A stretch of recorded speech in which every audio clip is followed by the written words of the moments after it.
Okay, Bismillahirrahmanirrahim. Let's start with the today's session. And today, what we are going to do, we are going to practice with the IAS 16 as far as the concepts and all the things that were covered in IAS 16. We have already discussed that what is IAS 16. First of all, we discussed that how to calculate the cost of non-current asset, and we also discussed that one that in the calculation of property in the calculation of the cost of property plant and equipment, there are two additional costs that we need to include. Number one is the borrowing cost, and second one is the present value of dismantling cost.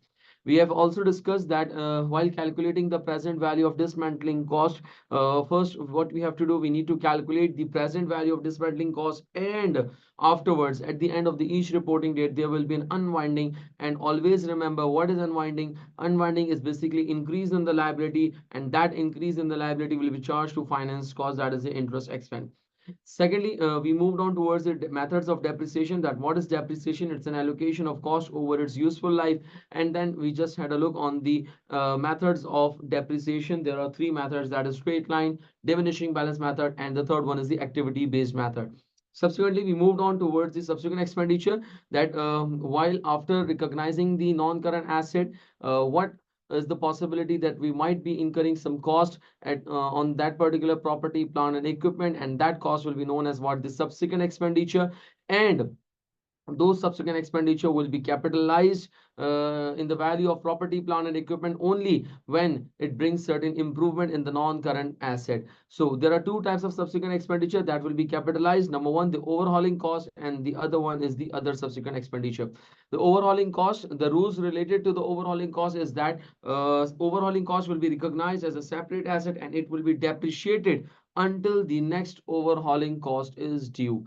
And if you talk about the other subsequent expenditure, so it will be capitalized, it will be added in the value of existing non-current asset, and then it will be depreciated. The complete non-current asset will be depreciated over its remaining useful life.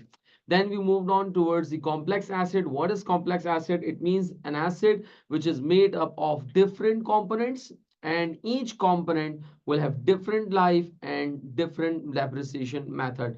So this will be also recognized as a separate asset, and it will be depreciated according to the method.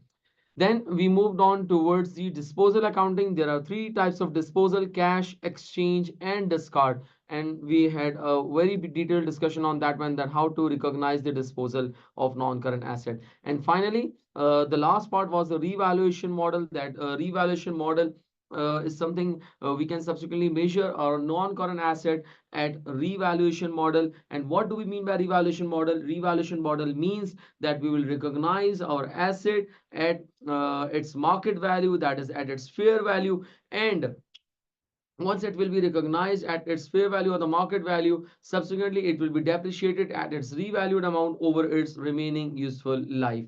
Then subsequently we had a discussion on the upward and downward revaluation. Whenever there is a downward revaluation, always remember, if there is a downward revaluation, first of all we are going to reverse the previous revaluation surplus, and if there is any excess amount, so this will be credited to PNL. And then sorry, this will be debited to PNL. And then secondly, if there is an upward revaluation, so first of all we need to reverse the previous PNL charge, and then extra amount or the additional amount will be credited to revaluation surplus. That is something that we have seen in the previous class. Okay, now there is a question number 16. Let's try to solve this one. And in this today's session, what we are going to do, we are just going to practice, because conceptually we have completed all the areas, but now there is a need to practice for IAS 16, that how the examiner might test you in that particular standard. So let's start with the question number 16. There's a company purchase a property costing 7,50,000 on 1st of January 2014 with a useful life of 10 years. Okay, the cost is given over here. The date of purchase is here, and the life is here. So far there is no complication in that particular data. It has no scrap value. That means the residual value is 0 at 31st of December 2014. Okay, it means at the end of the first year. At the end of the first year, if the accounting or the asset was purchased on 1st of January, so at 31st December 2014, which means that at the end of the first year, the property was valued at $810,000. So what is that $810,000? Can any one of you please participate? Can any one of you please participate in this one? That what is $810,000? Yes, please. Very good, Uzefa. Zabardast. Excellent. Anyone else? Anyone else? That's it. Very good, Daniel. Market value, fair value. Yes, very good, Alka. Muskan, very good. Raheen, excellent. So it's a market value. It's a market value given at the end of the reporting date, resulting in a gain on revaluation being recorded in the OCI. Yes, we all know that gain on revaluation will always be recorded in OCI. And surprisingly, the gain on revaluation is already given in that particular question. There was no change in its useful life. Company does not make a transfer to realized profit in respect of the excess depreciation. Okay, now what is that one? In the previous session we have also discussed that if there is a revaluation model, so there will be a loss to a company. And what is that particular loss? That while using the revaluation model, there will always be a higher depreciation. Remember, whenever you are adopting the revaluation model, so at times in 99% cases there will always be a higher depreciation that will be recorded in the subsequent period. Why? Because the value of asset is increased and the life is reduced, as we are going to depreciate the asset over its remaining useful life. So there will always be a higher depreciation. In order to compensate this one, this is basically a drawback for the revaluation model. So in order to compensate this one, what IAS 16 prescribed, that you can transfer the revaluation surplus to the retained earning, but there were two different ways through which you can transfer the revaluation surplus to retained earning. Number one, that you transfer the revaluation surplus to retained earning account annually, but with the amount of excess depreciation. The other way out to transfer the surplus to retained earning account is to wait for the disposal. Here, the company states that there was the company does not make a transfer to the realized profit, that is retained earning, in respect of the excess depreciation. It means they are not going to transfer with the amount of excess depreciation, so which means they will transfer the surplus to the retained earning when the asset is derecognized. Okay, perfect. Last line in the question, that is on 31st December 2016. Okay, it means 2014. 1st of January it was purchased, 31st of January it was revalued, and not on 31st of December 2015, but on 31st December 2016 the property was sold. It means it was disposed of, and this is basically a cash disposal. This is basically a cash disposal. Now what we have to do, we are not supposed to do anything else.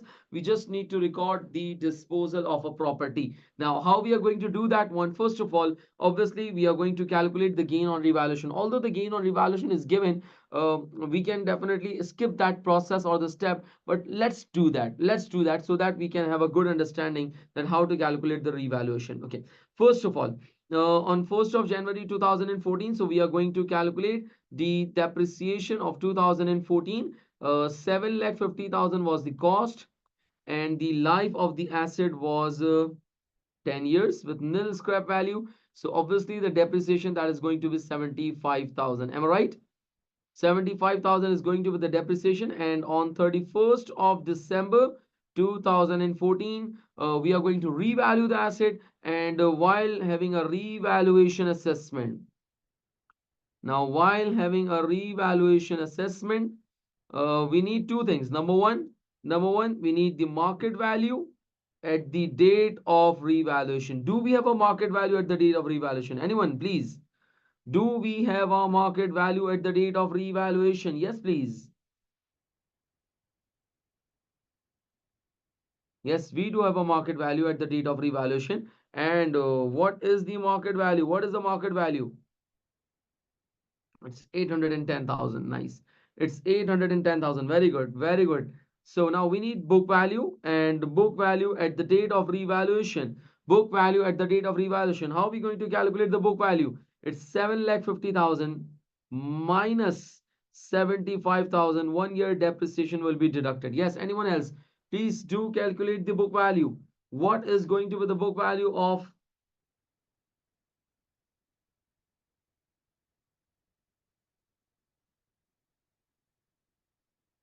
6,75,000? Okay, perfect. And can anyone please calculate the difference of it? 6,75,000. So now the book value of the asset was 675, and now the market value is 810,000. So what is going to be the difference? What is going to be the difference of these two values? 135,000. Perfect.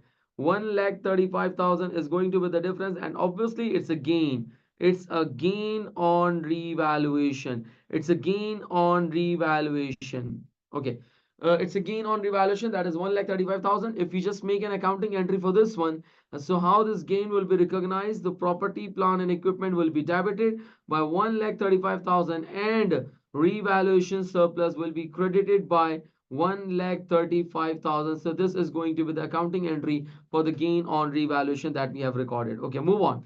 Now we have to calculate the depreciation for 2005 and obviously for 2006, because the asset was used for further 2 years, and after 2 years it was disposed of. So let's calculate the depreciation. How it will be calculated? Depreciation will be calculated at its revalued amount, and the revalued amount is 7,50,000 over its, no, it's not 750, it's 810. My bad. So the revalued amount is 810,000. Remember, we are going to depreciate the asset at its revalued amount over its remaining useful life. Can anyone please let me know that what is going to be the remaining useful life? Yes, please. What is going to be the remaining useful life?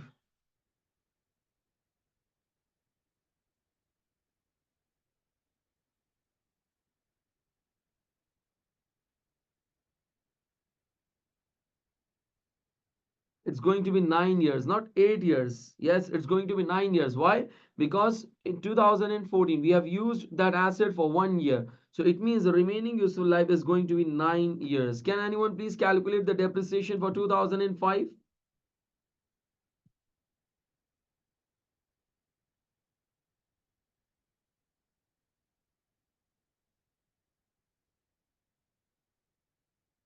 90,000 is going to be the depreciation. Okay, 90,000 is going to be the depreciation for 2015, and obviously 90,000 is going to be the depreciation for 2016. Yes. So these are the depreciations that we have calculated for 2015 and 16. Now what happened at 31st of December 2016? At 31st of December 2016, we are going to dispose this asset.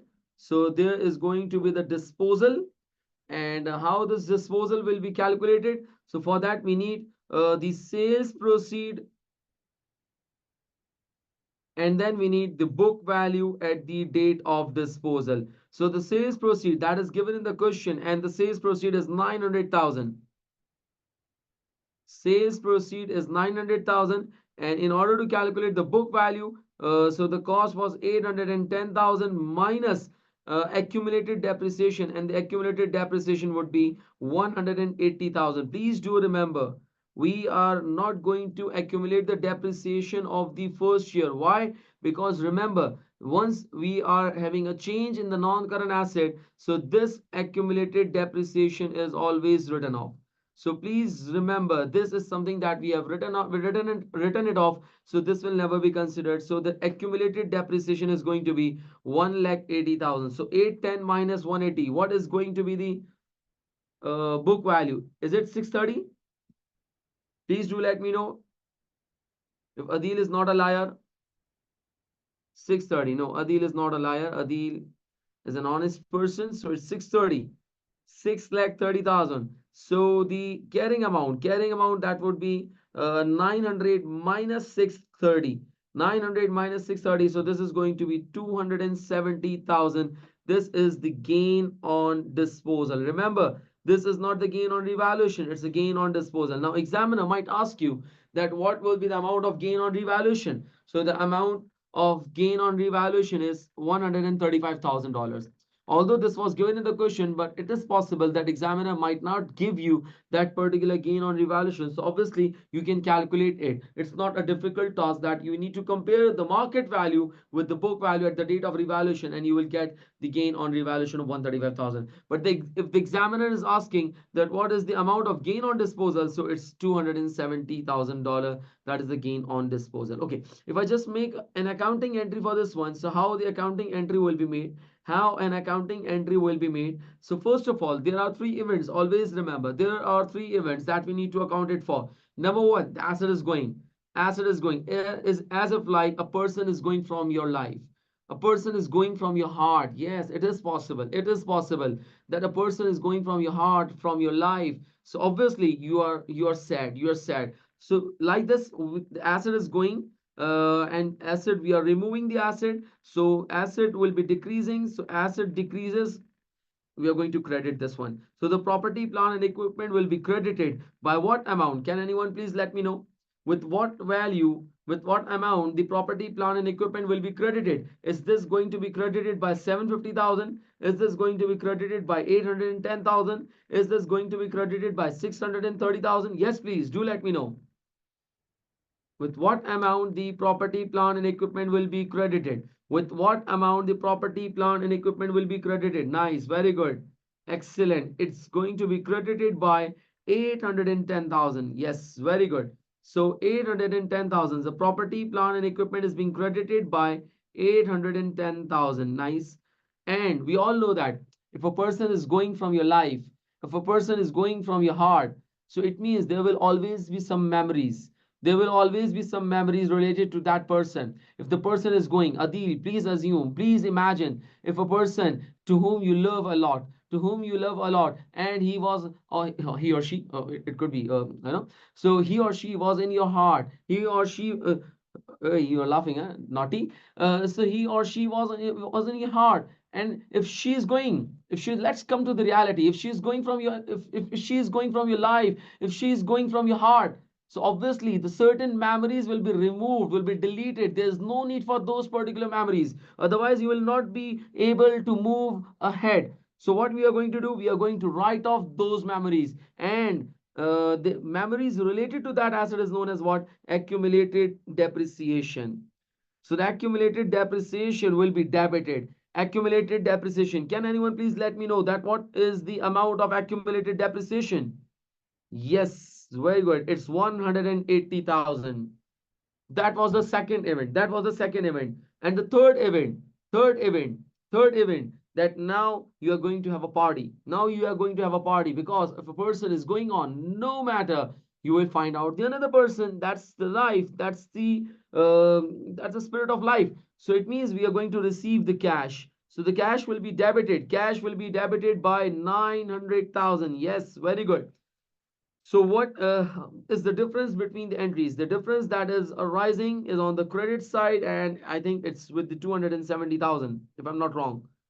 Yes, and this will be known as what? The gain on disposal. Yes, this is going to be the gain on disposal. This will be credited to P&L with the amount of 270,000. But this is not the end. Remember, we have seen in the question that the examiner is asking that company has decided not to transfer the annual depreciation. That is, annual transfer is not allowed, which means that we are going to transfer the revaluation surplus to retained earning at the time of disposal. And now this is the time that we have disposed of that asset. So any gain on revaluation related to that particular asset will be transferred to retained earnings. So we are going to add one thing, that is revaluation surplus will be debited by $135,000, and obviously the retained earning will be credited by $135,000. Okay, please do let me know if it is clear to everyone. If it is clear to everyone.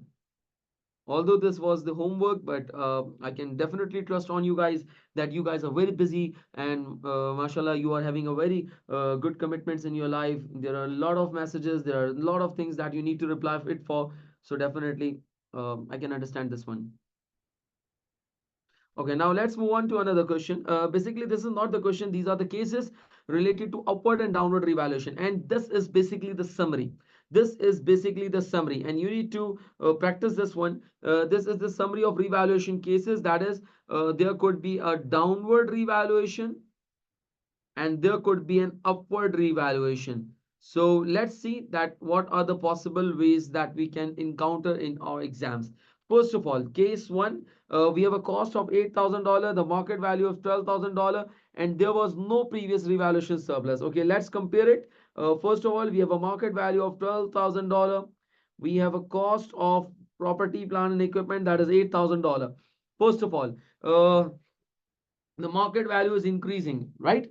That the value of asset was 8,000, now it has moved to $12,000. It means it's a gain or loss. Yes, please do let me know whether it's a gain or loss. Yes, it's an upward revaluation. Very good.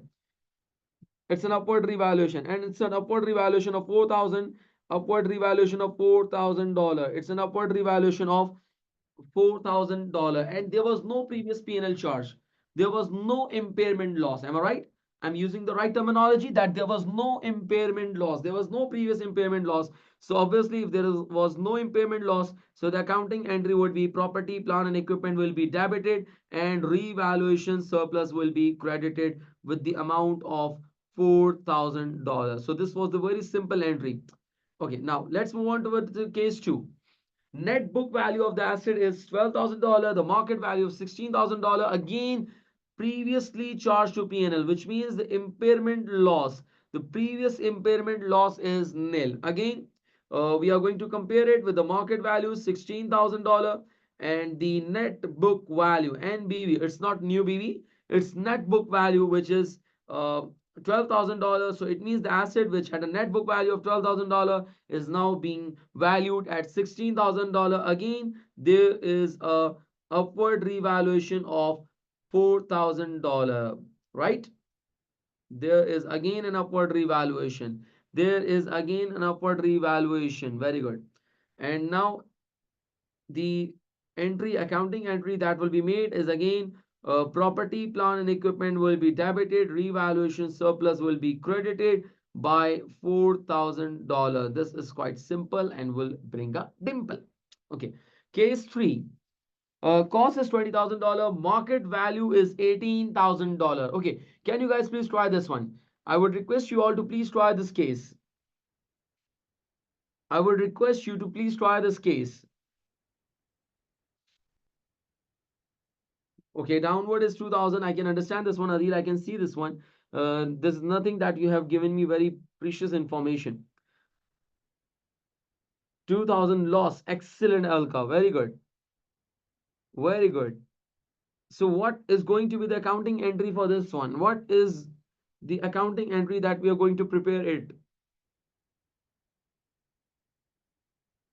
No, Josefa, that is something you have made a blunder. I think this is your first class, so your blunder is accepted. Otherwise, this is not the case. I'm going to. Very good, Adil. Excellent. Okay. Now listen to me very carefully, Josefa, and other classmates as well. That there was a cost of 20,000 and the market value is $18,000 and the cost of the asset is $20,000. Now you can see that it's a downward and it's a downward of $2,000. Someone has gave me that particular very precious information as I can't see this one. No? So he said, Adil said that it's a downward revaluation of $2,000. Now definitely, as Josefa said, let's debit the revaluation surplus and let's credit the property, plant, and equipment with $2,000. But this is not the correct entry. This is not the correct entry. Why? Because here the previous revaluation surplus balance is nil. It's zero. So whenever there is a downward revaluation, please remember, listen to me very carefully. Whenever there's a downward revaluation and if the previous revaluation surplus is zero, nil, or is not sufficient. Yes, I repeat my words. If the downward revaluation, if there is a downward revaluation, and if the previous revaluation surplus is either nil, is zero, or is not sufficient, it means there was a very low previous balance. So what we are going to do, we are going to charge the difference to the P&L. Yes. So here the revaluation surplus balance is zero. So what we are going to do, we are going to debit the P&L and property, plant, and equipment will be credited, and that profit and loss account we are debiting right now is basically in terms of IAS 36, is basically as per IAS 36 in compliance with the IAS 36 that it is recognized as impairment loss. It is recognized as an impairment loss. Are you guys clear with this one? Yes, Aisha, very good. Great. Okay. Let's move on towards the case 4. Case 4. Now the market value is 20,000. Market value is 20,000. Please, if you could try this one. I'm writing it down. In the meanwhile, I would request you all to please try this one. So the net book value is 25,000 and the market value is 20,000. Please give me the very precious information. Adil, I would request you to please let me know whether if it is an upward or downward. It's very difficult to identify. It's very difficult to identify for me. Please, please, you can do it. Can you do it for me, Adil? Adil, can you please do this? Can you please give me a favor for this one? If it is the upward revaluation or the downward. If it is the upward or downward, that is something very difficult to identify. Yes, it's a downward. It's a downward by 5,000. Very good. It's a downward by 5,000. Now, first of all, if this is the downward, what my heart says that what we are going to do, that if it is the downward and we have a previous revaluation surplus balance, and you can see this one that we have a previous revaluation surplus of $10,000. It's quite more than enough. However, the downward is 5,000. So it means there is no need for the P&L item. So what we are going to do, we are going to simply debit the revaluation surplus and we are going to credit the property, plant and equipment with what amount? Can anyone please let me know? The entry will be made with what amount? Yes, please. 5,000. Very good. We are not going to make an accounting entry with the amount of 10,000. No, no, no, not at all. We are not going to make an accounting entry for 10,000. We are going to make an accounting entry for $5,000. So it means revaluation surplus will be debited and property, plant and equipment will be credited. Why? So why you didn't debited the revaluation surplus over here? Because we didn't have the revaluation surplus in balance. But here, yes, there was a sufficient amount of revaluation surplus that was available. So what we did, we debited the revaluation surplus and we credited the property, plant and equipment. Okay, let's clarify it more. Net book value is 30,000. Yes, guys, you can start the question. You can start to solve this one. The market value is $25,000. The market value is $25,000. The market value is $25,000 and the net book value is $30,000. Yes, guys, please try this one.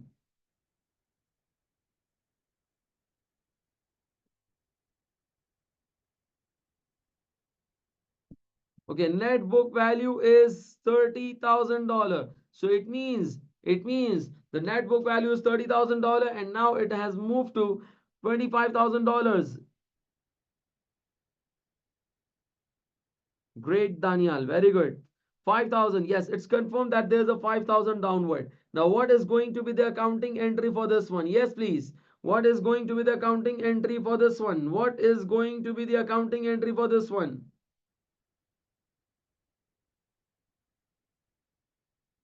Very good, Adil. Daniel, very good. Aisha, excellent. Very good.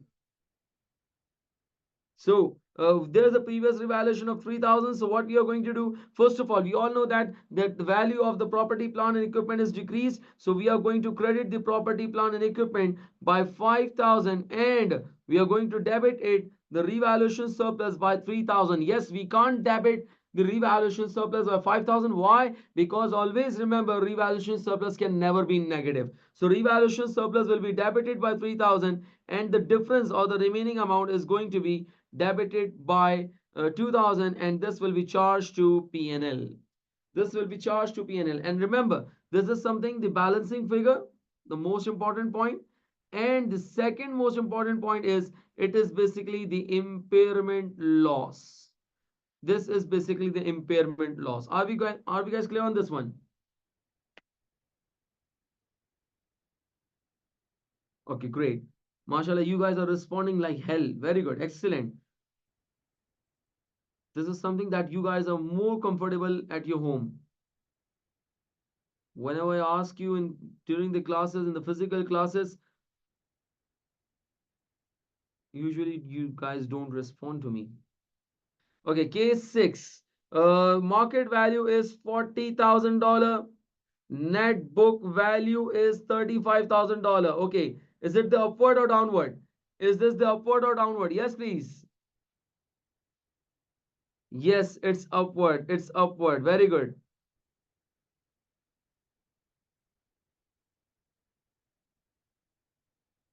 Alka, are we going to credit property, plant and equipment by 5,000? Alka, please try to identify whether it's an upward or downward.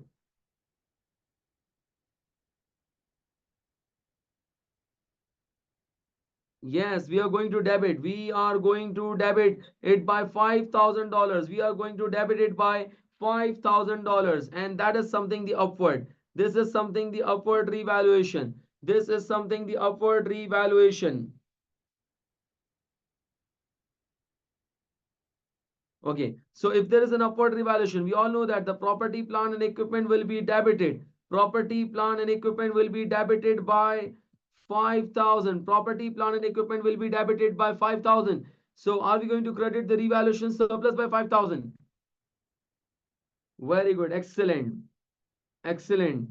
We are going to credit the P&L first. That is to reverse the previous impairment loss. And then now the balancing figure will be credited to revaluation surplus. That is 3,000. So there were the maximum possible cases related to upward and downward revaluation. I hope that this is clear to you all guys.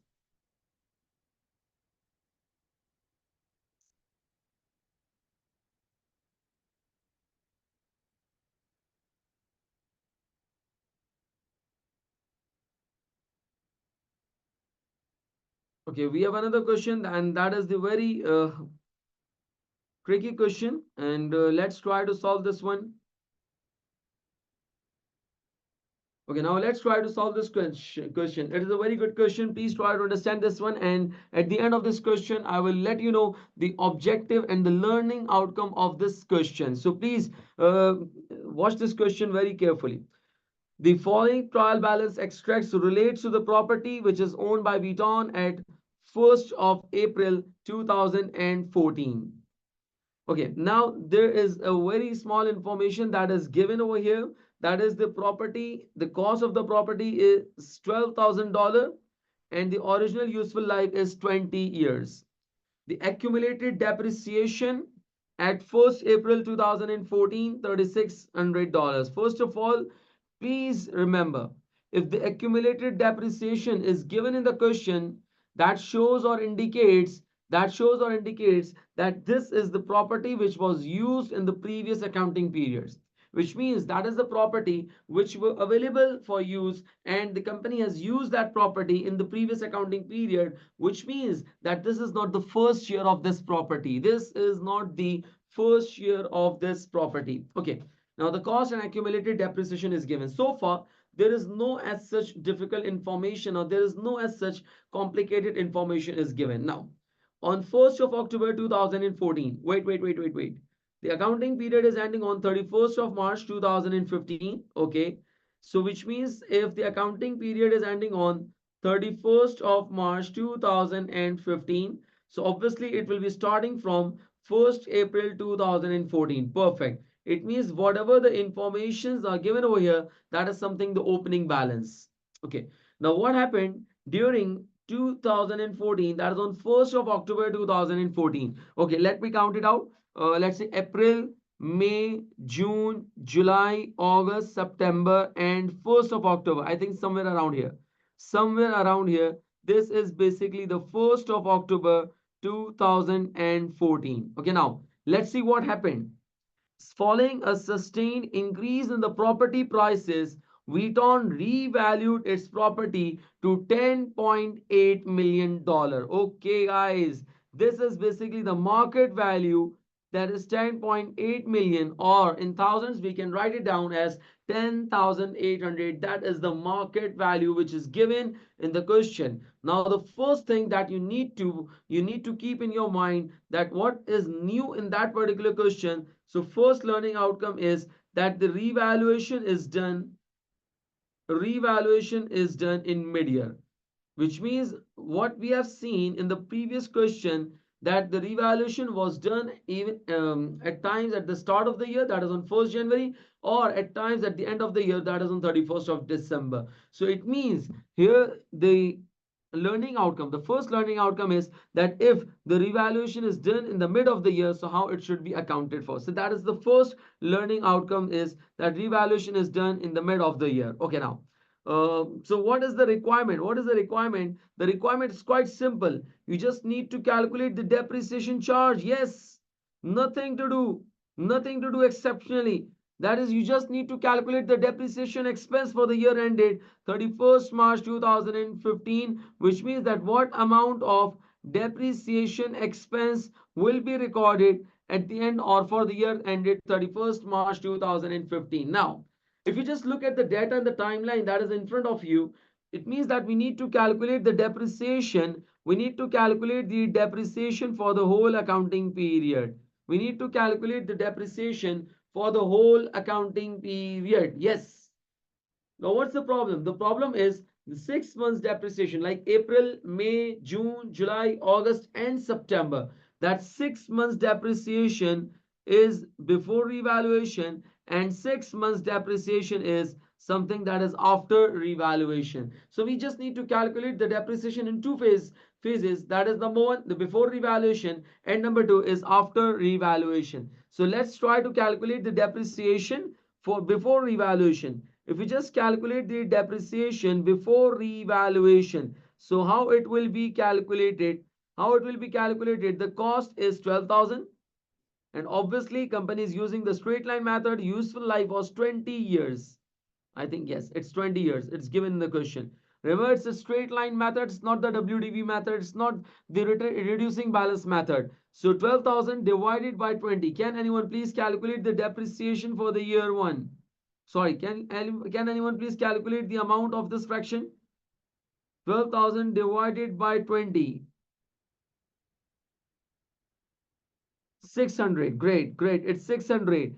And we need to calculate the depreciation for 6 months. Why? Because after revaluation, asset will be depreciated at its revalued amount over its remaining useful life.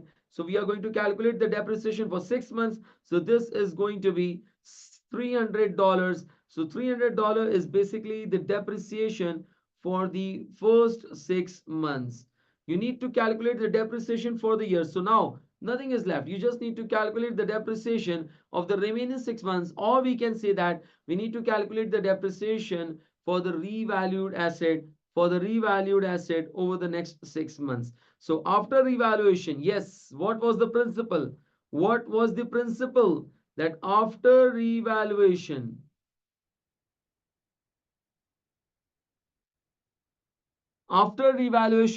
assets will be depreciated at its revalued amount, and we all know that the revalued amount is 10,800. That is the market value over its remaining useful life. Now there is a confusion. Can you see, guys? Now there is a problem that what is going to be the remaining life. At times examiner or student says that the total life was 20 years and we have depreciated that asset for 6 months, so the remaining useful life is 19.5. No, it's not the case. I told you that if there is an accumulated depreciation given in the trial balance, which means that this is the asset, something that we were using in the previous accounting period. We do not know that how many years we have used that particular asset, but yes, it indicates, accumulated depreciation indicates that the asset was used in the previous accounting periods. Now, what we have to do, how to calculate? So it means the second learning outcome. The second learning outcome is that how to calculate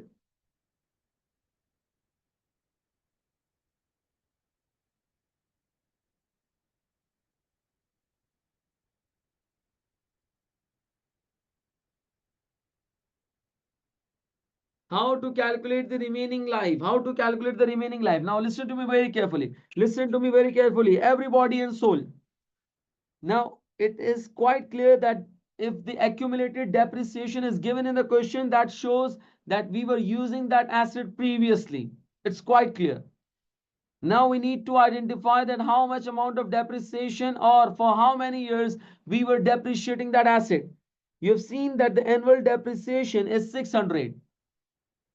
Annual depreciation is 600 using the straight line method, and the total depreciation is 3600. So we can see that if the annual depreciation is for 600 and the total depreciation is 3600, so we can simply look at to that one that this asset was used 3600 divided by 600, which means this asset was used for 6 years. Yes, you can easily calculate this one. 600 is the annual depreciation for 1 year, and if you just multiply it by 6, so it is going to be the 3600, the accumulated depreciation, but on 1st of April. Yes, it's on 1st of April. It's on 1st of April. So now what we have to do, that we have a depreciation for 3600, that is the accumulated depreciation, and the annual depreciation is 600. So it means so far on 1st of April, what we have done, we have already calculated the depreciation for the last 6 years. And don't forget that today we have also depreciated the asset for the next 6 months. You just see this one. So it means 6 years we have already used. 6 years we have already calculated the depreciation. 6 years we have already calculated the depreciation. 6 years we have already calculated the depreciation. And now we have calculated the depreciation for more 6 months, which means if you just aggregate the number of years, so we have calculated the depreciation for 6.5 years. Yes, ladies and gentlemen, the total life of the asset was 20 years, out of which we have already depreciated the asset for 6.5 years. So the learning outcome of this question, how to calculate the remaining life, that is quite simple. We can make a formula for this one. How? That is the accumulated depreciation divided by annual depreciation. Yes.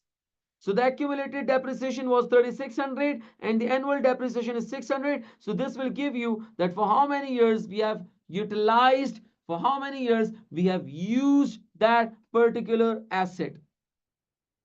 And 6 months we have utilized this one, so 6 plus 0.5, so we have utilized the asset for 6.5 years. So out of 20, if we have utilized 6.5 years, so the remaining useful life, is going to be 13.5 years. 13.5 years is the remaining useful life.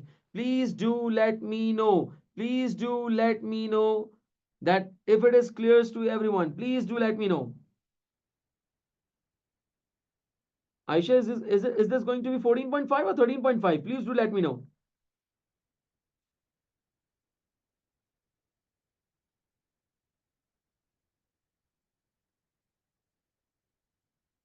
Okay, great.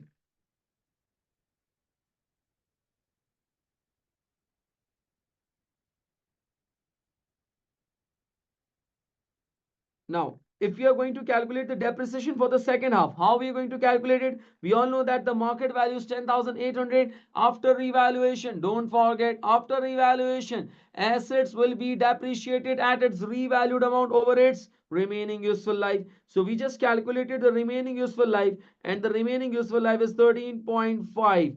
13.5. If you just calculate the depreciation, can you please calculate the depreciation? It's 10,800 divided by 13.5. This is going to be 800, but please, again, it's an annual depreciation. It's an annual depreciation. Most of the time students says that it's 13.5, so it is the depreciation for 6 months. No, it is the remaining useful life. You just consider it that if it is 13, if it is 13, 12, 16, so this is basically the remaining life. This is not the depreciation for 6 months. This is something the depreciation of 12 months. This is the annual depreciation. But we need to calculate the depreciation for the remaining 6 months. So we are going to multiply it by 6 and divide it by 12. So this is going to be 400. So it means the depreciation for the first 6 months or before evaluation 300, and the depreciation for the next 6 months or after evaluation is 400. So the depreciation for the year is 700.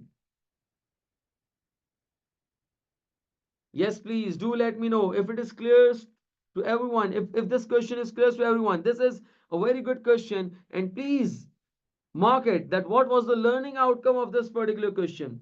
The learning outcome of this particular question was that how to calculate the remaining life. How to calculate the remaining life.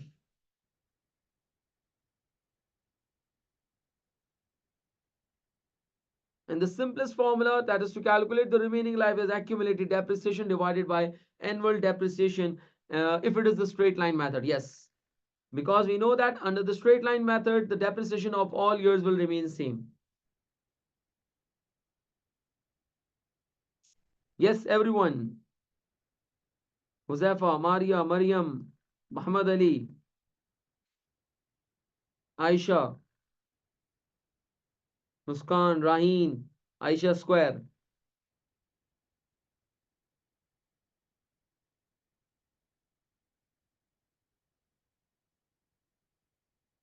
Okay, great.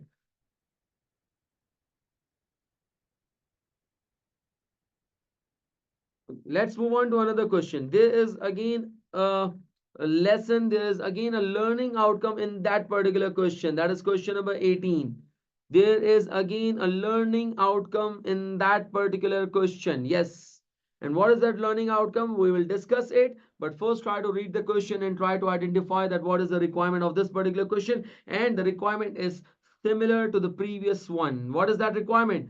A Smith Company purchase a machine for $90,000 on 1st of January 2017. Yes, the asset was purchased for $90,000 and the date of purchase is 1st of January 2017 and assign its useful life of 15 years. Perfect. So far there is no complication. But on 31st of May 2019, wait. Let me make a timeline for this one.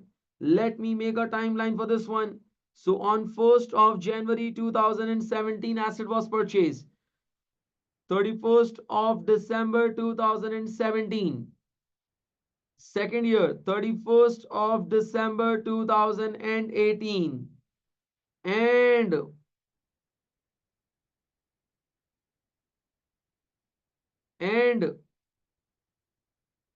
31st of December 2019. But what happened? That on 31st of May 2019, you can see that asset was revalued.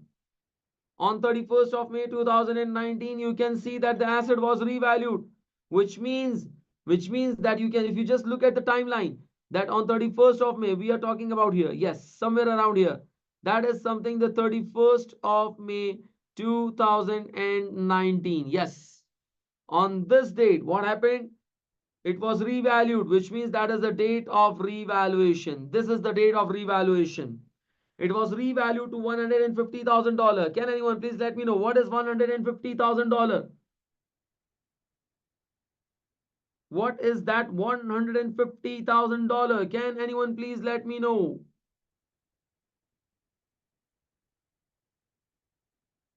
Excellent. Yes, it's a fair value. Very good. It's a fair value.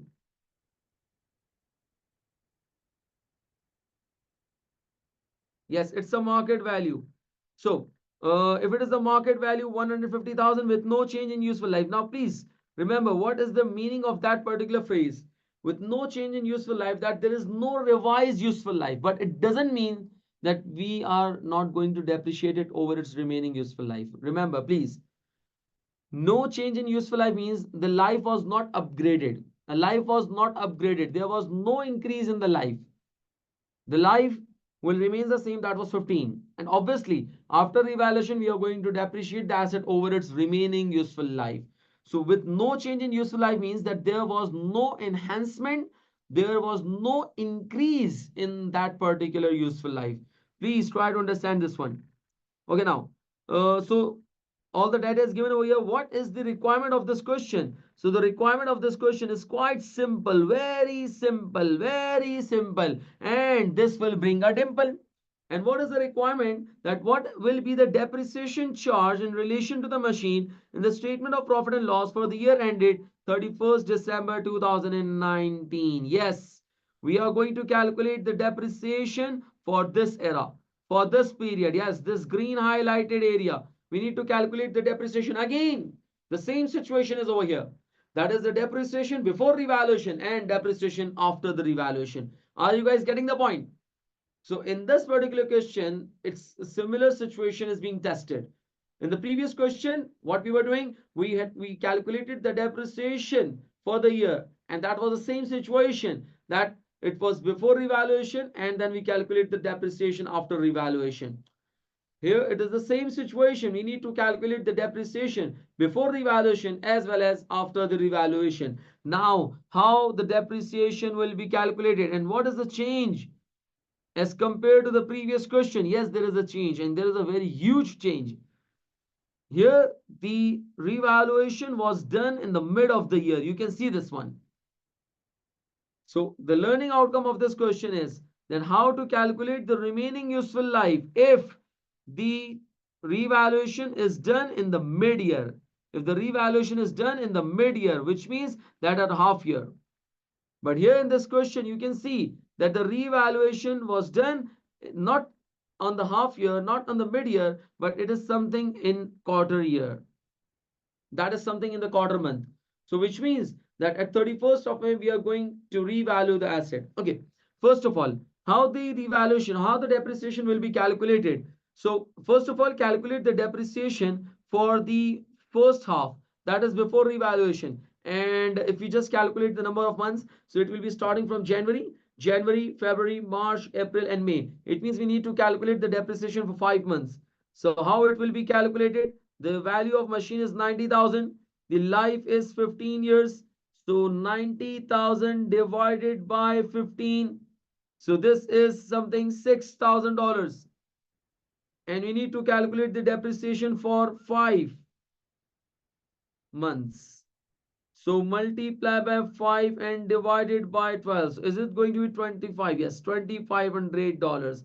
So first half, we are done with the first half, that we calculated the depreciation for the first half. For the first half, it means that is before revaluation, and it is something around 2,500. Now, what we have to do, we need to calculate the depreciation for the second half. How we are going to calculate the depreciation for the second half? It's quite simple. After revaluation, asset will be depreciated at its revalued amount, and we know the revalued amount is 150,000. And so far, we have calculated the depreciation for how many years? So far, the depreciation is being calculated for 1 year, 2 years, and 5 months. Now the question is how to represent this 2 years and 5 months. You can see my fingers. This is something 2, okay? This is 3, but if I make it half, let me do it. Okay, come on. Oh, come on. Okay, now this is something 2.5. This is something 2. You can see this one. This is 2.5. 3, 2.5, 2, 2.5, 3. So it's a finger game. Okay, so 2.5. So we need the depreciation for 2 years and 5 months. How can I represent this 2.2 and 2 years and 5 months? Can I call it as 2.5? No. If I will call it 2.5 years, so it seems like 2 years and 6 months. Now that is quite complicated. It's quite complicated to identify that how to represent 2 years and 5 months. We can't denote it. I can't say 2.5 years. I can't say 2.5 years. Why? Because if I will call it 2.5 years, it means that it's 2 years and 6 months.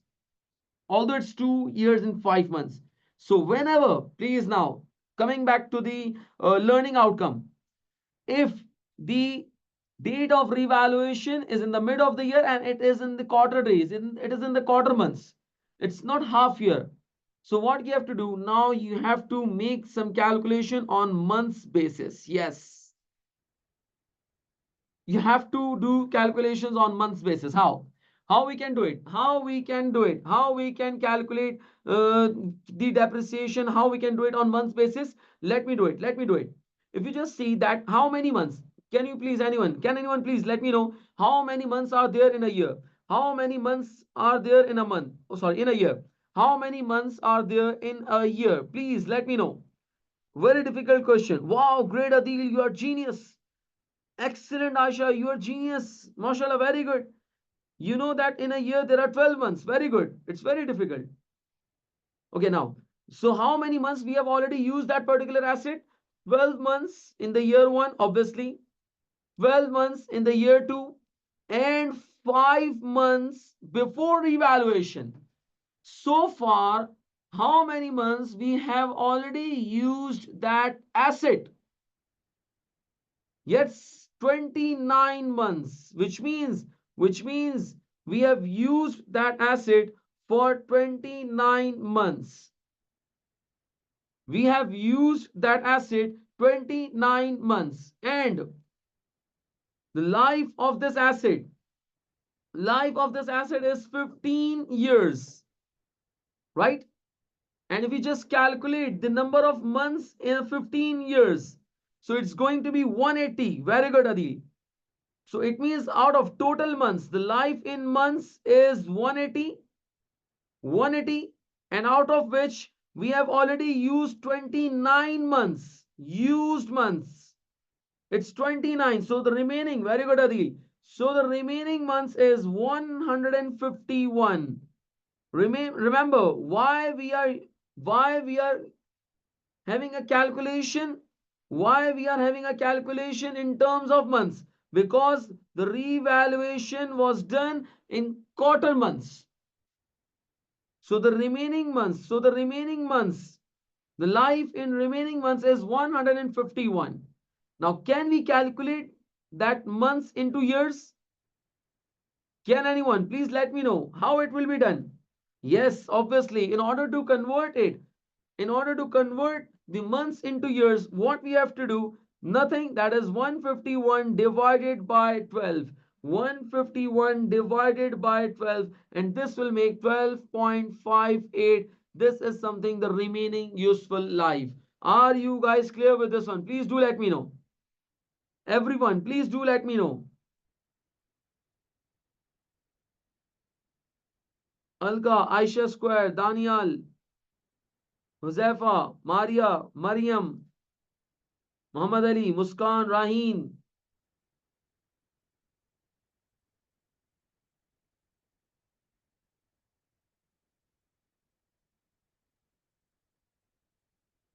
Okay, great. So we have a remaining useful life of 12.58. Okay, now let's calculate the depreciation for the second half. We have calculated the remaining useful life, that is 12.58.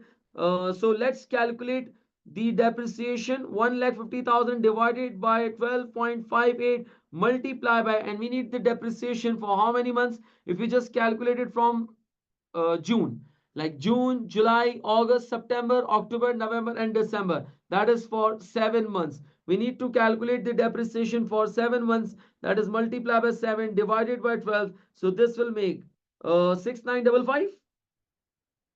Can anyone please confirm the value? See if Adil is not a liar. Can you please verify it? 6955. Yes, Adil, you're not a liar. You are a lawyer. So the depreciation for the next 7 months is 6955, 6955, and the depreciation for the entire year is going to be 9455. Is it? Can anyone please confirm this one? 9455. So this is the depreciation for the year. This was a very good question, and please remember, try to make some standard procedure, that how we are solving the question. What was the learning outcome of that particular question? In exams, whenever, if you have a question and if there is a revaluation in the mid of the year, it was in the half of the year, so that is very easy to solve it. And we had a look on this one, that how to solve that particular question. But if there is a revaluation in mid of the year, but it is on quarter month, it's not the half year, it is something ending on January, February, March, or April, it means the asset was revalued in quarter months. So in that particular case, how to calculate the remaining useful life? We have seen this thing. You have to work out in number of months. You have to calculate the remaining life in terms of months, and then we are going to convert it into years. I hope that this is clear to you, everyone. Okay, there is another question related to today. Remember what we have discussed in the initial, that is in the introduction, or in today's class, that today we are going to practice conceptually. We have done all the concepts. we have completed all the concepts related to IAS 16. All what we are going to do, that is to practice for IAS 16. So I've just brought some difficult questions and different questions for you guys so that we can have a very good understanding of all of these practice questions. So question number 19. Can you guys please try this one? I will also join you guys, but please try this one.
Okay, Aisha, I will show you.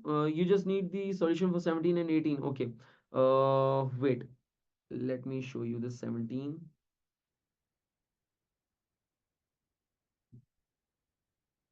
That is the question number 17. We have.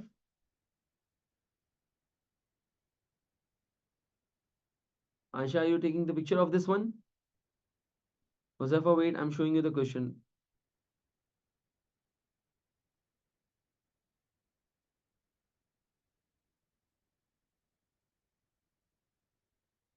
Yes, Aisha, are you done with the question number 17? Have you taken the picture of this one?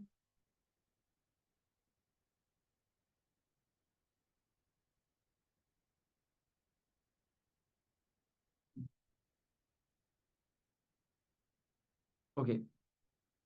Now this is question number 18.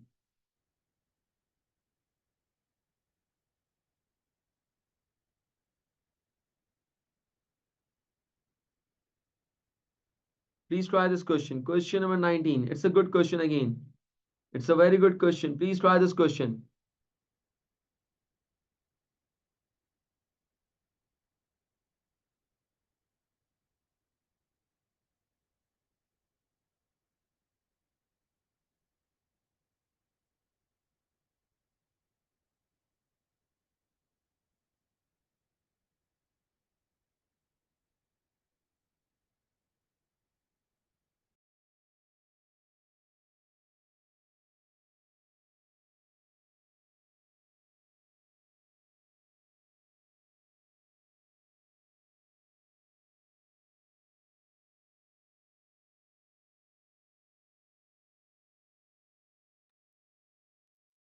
Please do let me know if you guys are doing or not.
Okay, should I start to solve this question?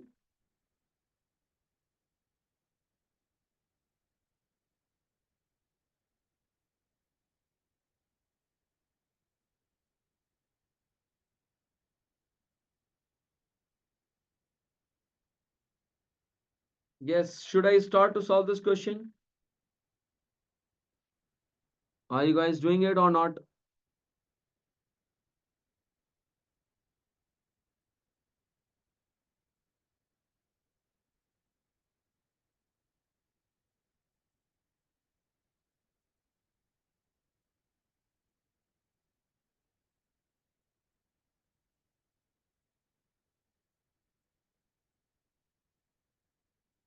Okay, let's do it. An entity purchased a property for $6 million on 1st of July 2013. The land element of the purchase was $1 million. Okay, so we have a property of $6 million.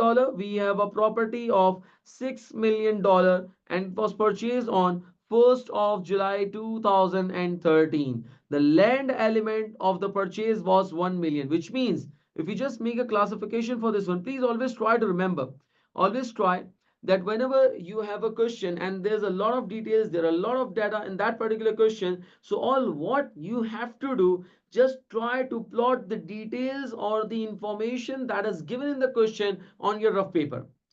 Please try to do that one. Once you will do it, you will see the magic of it, that the question itself will become more easier for you to understand.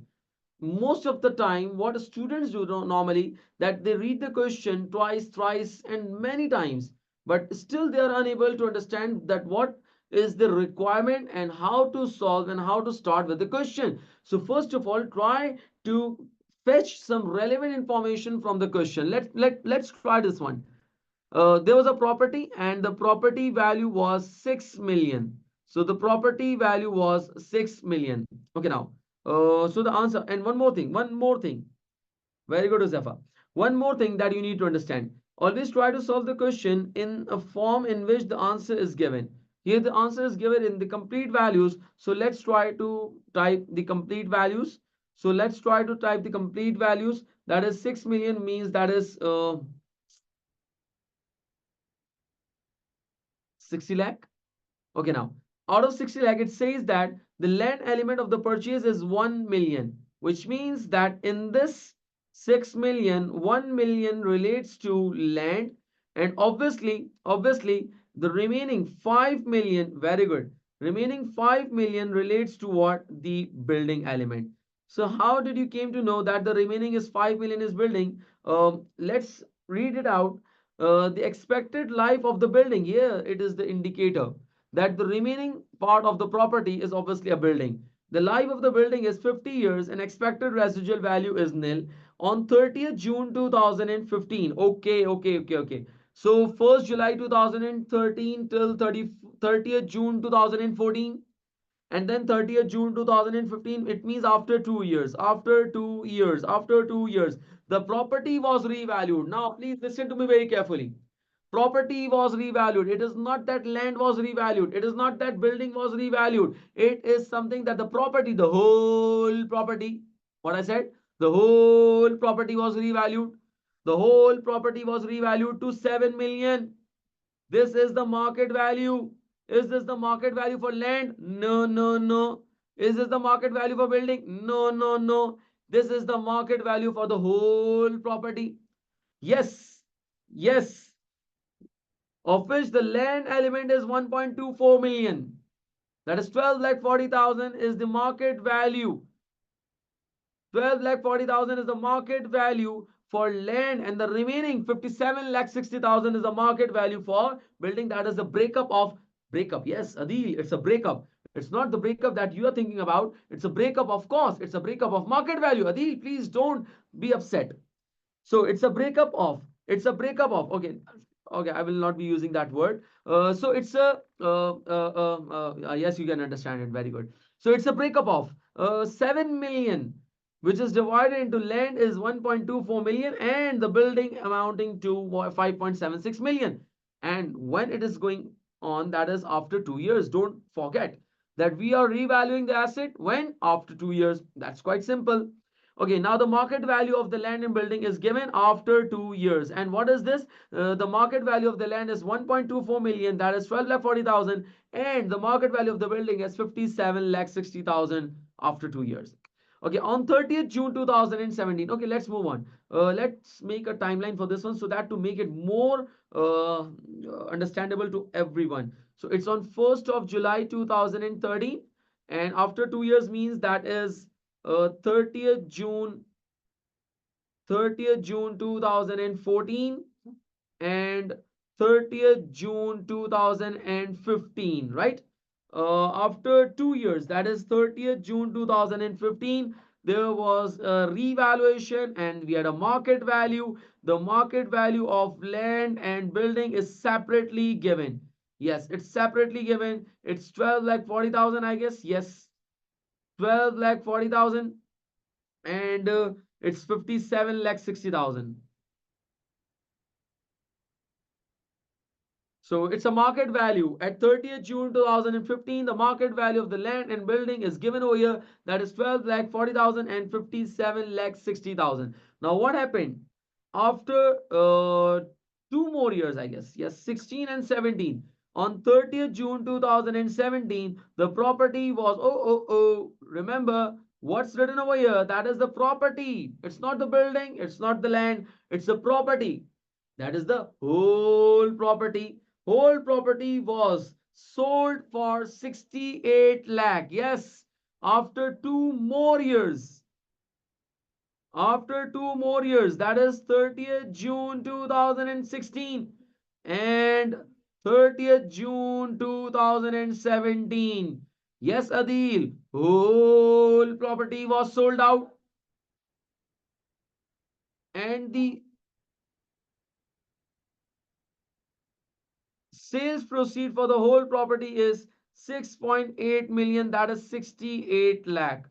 Yes, the sales proceed is 68 lakh. That is at 30th June 2017, the sales proceed is 68 lakh. Now, what is the requirement? Too much data is given in that particular question. First of all, the purchase price of the property was given after 2 years. But you can see that after making such timeline, that the question is summarized. And now that is quite easy to understand that what's going on and when it is going on. So at 1st of July 2013, the asset was purchased. The cost of the land and building is given after 3 years. After 2 years, that is at 30th June 2015, the asset, the property was revalued. The property was revalued. And after further 2 years, it was disposed of. The property was disposed of. The property was disposed of. Now let's see the requirement of this question. What is the requirement? Okay, the requirement of this question is to calculate the gain on disposal. Yes. We don't want the gain on revaluation. We want the gain on disposal. That what will be the gain or loss on disposal of property, not the building, not the land, but the whole property. Okay. How are we going to calculate the gain or loss on disposal? We know the formula to calculate the gain or loss on disposal. In order to calculate the gain or loss on disposal, we need first of all the sales proceed. Yes, we need the sales proceed. And we need the book value at the date of disposal. Surprisingly, the sales proceed is already given, that is 68 lakh. Yes, it's already given in the question. And remember, this sales proceed is the that is the sales proceed for the whole property. Yes, it's for the whole property. And now we need the book value at the date of disposal. How are we going to calculate the book value? It's quite simple. Cost minus accumulated depreciation. But for that, definitely we need to complete the accounting process. First of all, land. We all know that land will not be depreciated. It will not be depreciated, not depreciated. So we're not going to depreciate the land, first of all. Building, yes, we are going to depreciate the building, first of all. So the building will be depreciated. 5 million is the cost, and the remaining or total life. The total life of the building is uh, total life of the building was 50 years. So 50 years is the total life, and after 2 years, the building was revalued to 57 lakh 60,000. So there is no need to calculate the depreciation for the 2 years. Why? Because after revaluation, we all know that the asset will be depreciated at its revalued amount over its remaining useful life. So yes, let's calculate the depreciation for 57 lakh 60,000, and land will not be depreciated. Land was revalued to 12 lakh 40,000. It will not be depreciated. So remaining useful life, total life was 50 years, out of which 2 years was used, and remaining useful life is going to be 48. So the remaining useful life is 48. So 57 lakh 60,000 divided by 48. So this will make 1 lakh 20,000. Yes. And we are going to calculate the depreciation for 2 years, right? That is 15, sorry, 16 and 17. That is 16 and 17. So we are going to calculate the depreciation for 2 years. Multiply it by 2. Okay, no. Let me write it down properly. There are some students, they will say that how this multiply by 2. Okay. Am I right now? So it's 1 lakh 20,000. Adil, you are very naughty. Eh? You are understanding this one. Okay, so 1 lakh 20,000 for 2000 and I would say 16. This is depreciation for 2016 and this is for 2017. Now, so this is something that we have calculated the depreciation now 2017 at the end of 30th June 2017. What we need the book value, but we need the book value for the whole property, and we all know that there is no BV of land. There is no book value of land. So land will be valued at 12 lakh 40,000. That is at the last revalued amount. At the last revalued amount. So 12 lakh 40,000 is the last revalued amount. But for building, yes, we are going to calculate the book value. The last revalued amount was 57 lakh 60,000. In from out of which 1 lakh 20,000 the accumulated depreciation for 2 years will be deducted.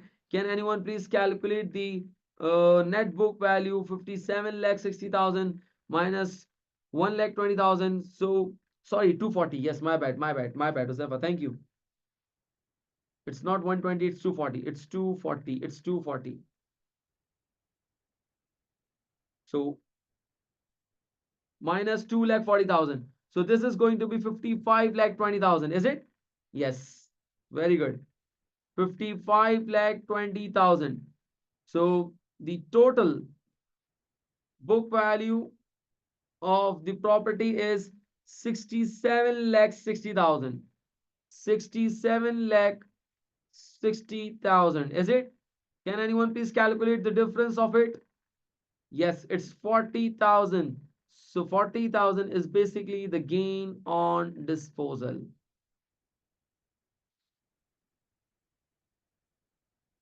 Are we clear on this one?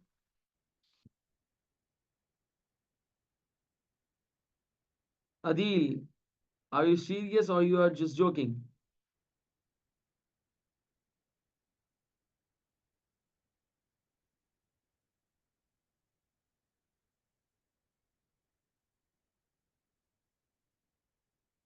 Yes, please. Everyone, is it clear to everyone? Please let me know. Alka, Aisha Square, Daniel, Josefa, Maria, Mariam, Muhammad Ali, Muskan, Raheen. Yes, please. Everyone, do let me know if it is clear to everyone or not.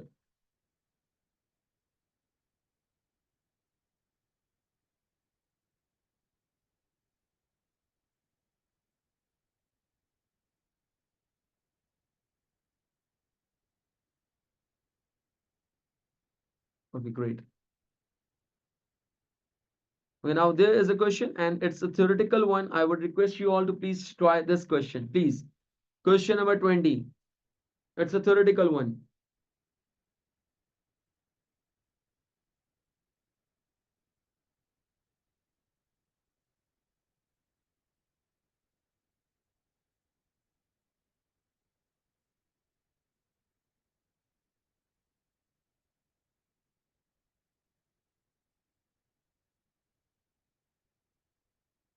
Okay, great.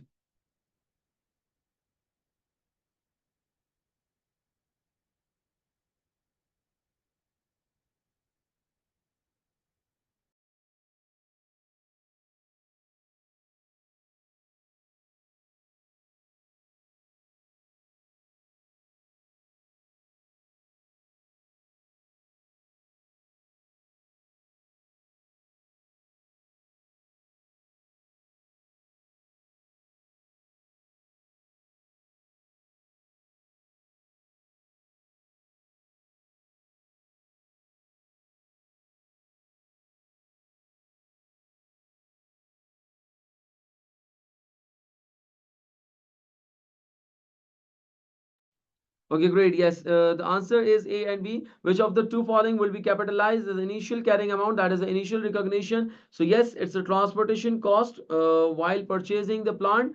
And number two, the cost of installation will be added to the non-current asset. It's a capital expenditure. The others are not the capital expenditure, so this will not be added in the value of non-current asset. Okay, question number 21. That is statement 1 is given over here, and statement 2. Which of the following statement is correct? True statements need to be identified.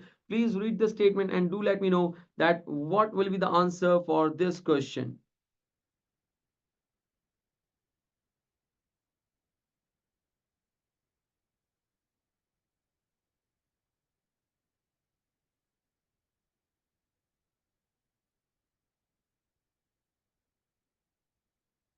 Statement 1 only. Okay, anyone else?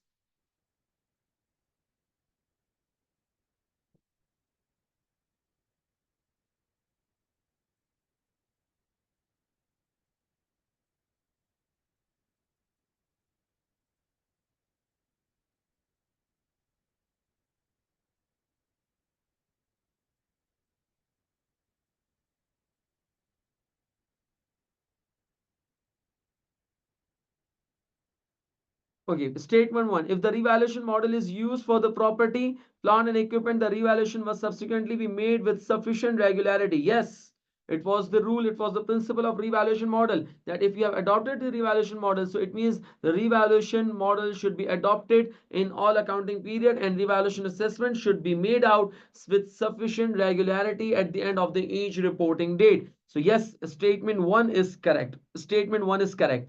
The second statement we are talking about is the when an item of property, plant, and equipment is revalued, there is no requirement. Oh my God, there is no requirement that the entire class of asset to which it belongs must be revalued. No, this is the incorrect statement. This is the incorrect statement. This is the incorrect statement. Yes, because it is the requirement of IAS 16 that if the asset is revalued, so the whole class of assets should be revalued. So obviously, first statement is correct. So A is the answer. Good.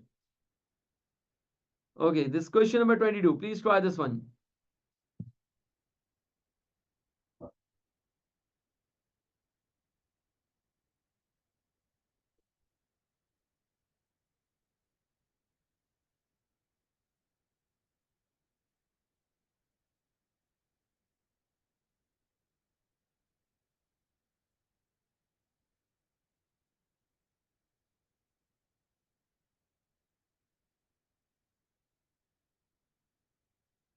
In this question, there is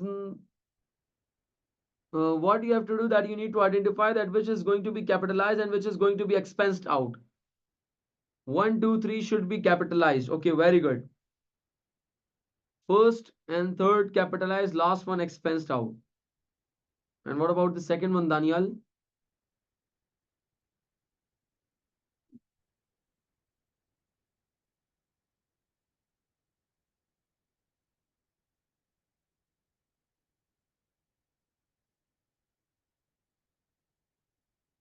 All three capitalized. Yes, very good. All three are going to be capitalized. All three are going to be capitalized.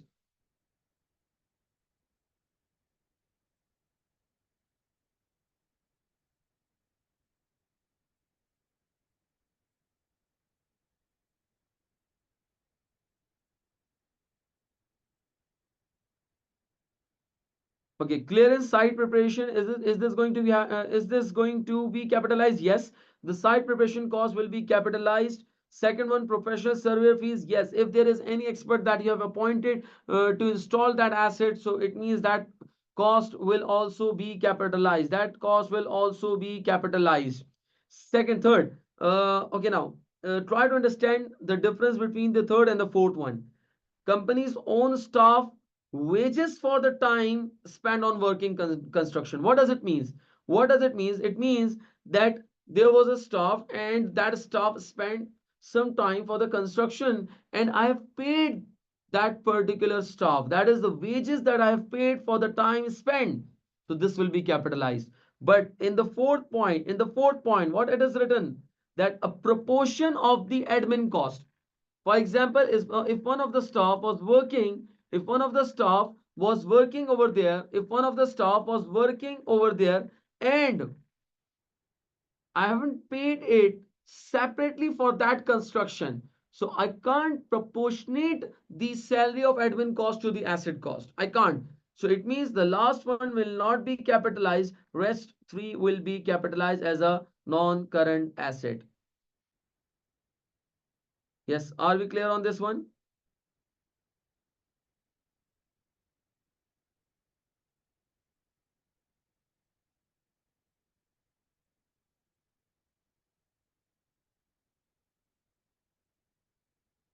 Okay, great. There's another question. Please try this one.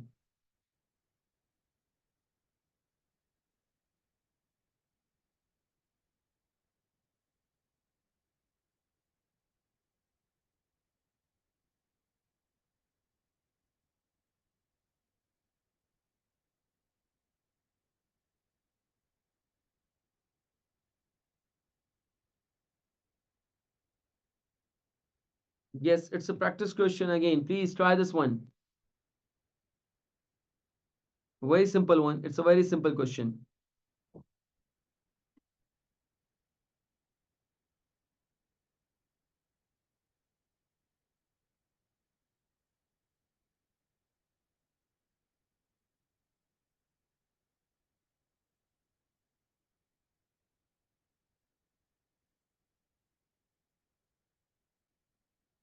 Four 4:30.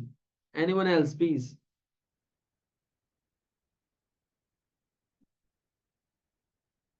Okay, 4:30. Good.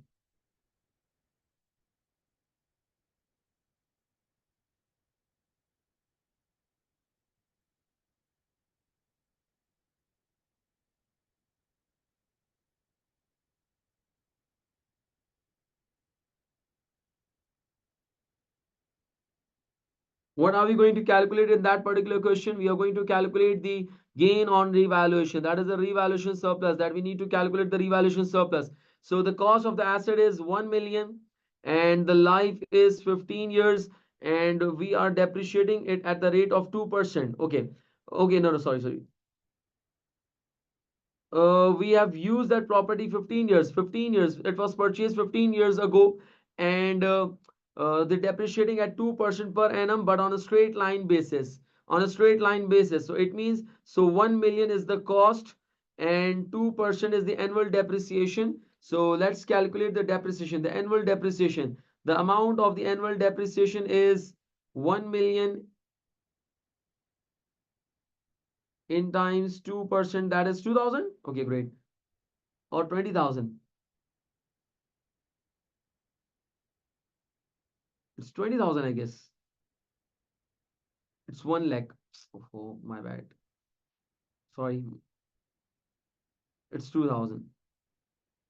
It's 2000. And we need to calculate the depreciation for 15 years. Why? Because after 15 years, this property was purchased 15 years ago. So we need to calculate the depreciation for 15 years. So 2000 multiplied by 15, this will make 30,000. This will make 30,000. So what is that 30,000? 30,000 is basically the accumulated depreciation. It is basically the accumulated depreciation. So if we just have a cost, that cost is 100,000 minus accumulated depreciation. So 70,000 is the net book value. And the market value that is given over here. Yes, it was professionally revalued at 550,000. Sorry, 500,000. It's revalued to 500,000. So which means there is a gain of 430,000. That is the gain on revaluation, which is option D. Very good. Good one. So are you guys clear with this one? Okay, there are a few questions related to that IAS 16. There are other practice questions as well. I would request you all to please try these questions. I can show you the screen so you can take the pictures of it. Otherwise, the questions are available in your books as well, so you can refer it. That question number 2, you have to practice it. And if you can please take a picture of it, I will scroll down the screen.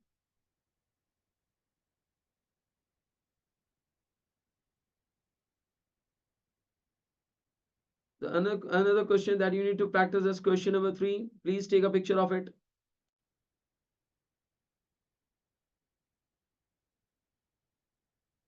And then the question number 4. And in the last box, there's a box. Uh, these are the answers for the 4 questions. That question number 1 that we have already done, option was D, and 2, 3, and 4. These 4 questions that you have to try. These 4 questions that you have to try. Are you getting the point?